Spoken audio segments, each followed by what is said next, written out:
नमस्कार, मैं संगमित्रा आप सभी का स्वागत करती हूँ हमारे न्यूज चैनल खबर जनता तक में। अफवाह नहीं हकीकत बयां करते हैं हम। आइए देखते हैं आज की खास खबर। मैं मोहम्मद शाहिद रमूनवाला एमआईएम का विदर्भ अध्यक्ष आप सब लोगों का यहाँ स्वागत करता हूँ।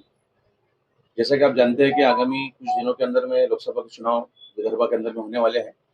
ऑल इंडिया मजलिस इत्तेहादुल मुस्लिमीन विदर्भ के अंदर में 4 से 5 सीटों पर मजबूती के साथ में चुनाव लड़ने जा रही है, जिसके अंदर में नागपुर, रामटेक, चंद्रपुर में हमारी बातचीत चल रही है और अकोला, ये 4 सीट अभी हमने आइडेंटिफाई किया है। इसके अंदर में और 1-2 सीट शायद बढ़ सकती है। इसके साथ ही अकोला वेस्ट के अंदर में बाई इलेक्शंस है। वहाँ के आमदार का कुछ दिन पहले निधन हो गया था, उसका एक बाई इलेक्शन भी वहाँ होने वाला है। तो मजलिस इत्तेहादुल मुस्लिमीन अकोला वेस्ट से बाई इलेक्शन भी लड़ रही है। हम इन सभी सीटों के ऊपर में हमारे उम्मीदवारों से बातचीत चल रही है। 2 दिन पहले प्रदेश अध्यक्ष साहब से भी मीटिंग हुई है, उन्होंने हमें सकारात्मक जवाब दिया है और उसी को लेकर हम आगे बढ़ रहे हैं।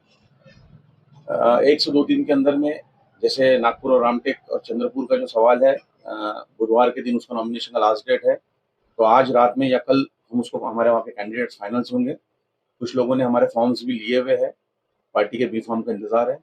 जैसी पार्टी के बी फॉर्म्स आएंगे मंगलवार के दिन या बुधवार के दिन हम नॉमिनेशन फाइल करेंगे उसके अंदर में।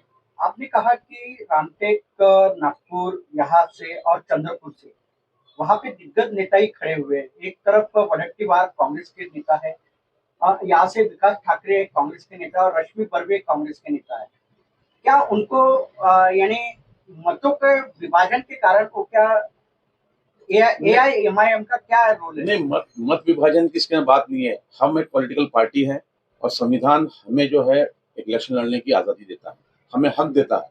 हम अपनी अगर ताकत नहीं दिखाएंगे, आज देख रहे हैं छोटे छोटे गढ़े हैं, वो जो जो कहीं अस्तित्व में नहीं है, वो भी जाके इलेक्शन लड़ रहे हैं। तो मजलिस इत्तेहादुल मुस्लिमीन का पूरे देश के अंदर में अच्छा नेटवर्क है। 16 स्टेट के अंदर में हमारी पार्टी काम कर रही है। और मत विभाजन का अगर सवाल है तो 2019 के अंदर जो लोकसभा चुनाव हुए थे, मजलिस इत्तेहादुल मुस्लिमीन ने सिर्फ 3 सीटों के ऊपर में अपने उम्मीदवार खड़े किए थे।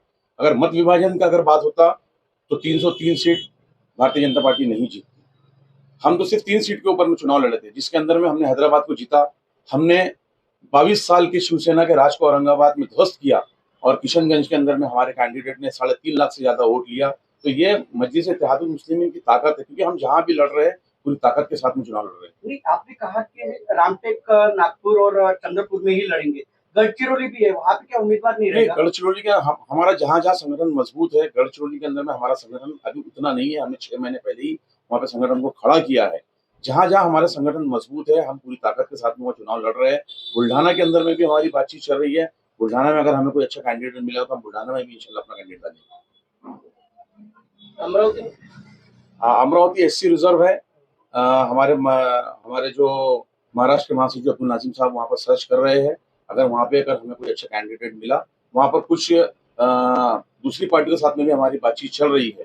तो हो सकता है अगर उनके साथ में अगर हमारा गठबंधन हुआ तो वो अगर वहाँ चुनाव लड़ते तो हम उनके समर्थन में वहाँ पर उम्मीदवारी की नाम की घोषणा कब करेंगे? बस ये आज कल तक हम इंशाल्लाह उसके अंदर, क्योंकि परसों के दिन जो है नॉमिनेशन का लास्ट डेट है और परसों नॉमिनेशन भरना है। तो हम कल शाम तक या परसों सवेरे हमारे नॉमिनेशन की हमारे जो भी कैंडिडेट है उसको डिक्लेयर करेंगे।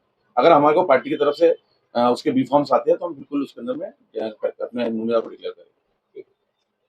जुड़े रहिए हमारे साथ और देखते रहिए खबर जनता तक। अफवाह नहीं हकीकत से रूबरू कराते हैं। लाइक सब्सक्राइब अवश्य करें। धन्यवाद।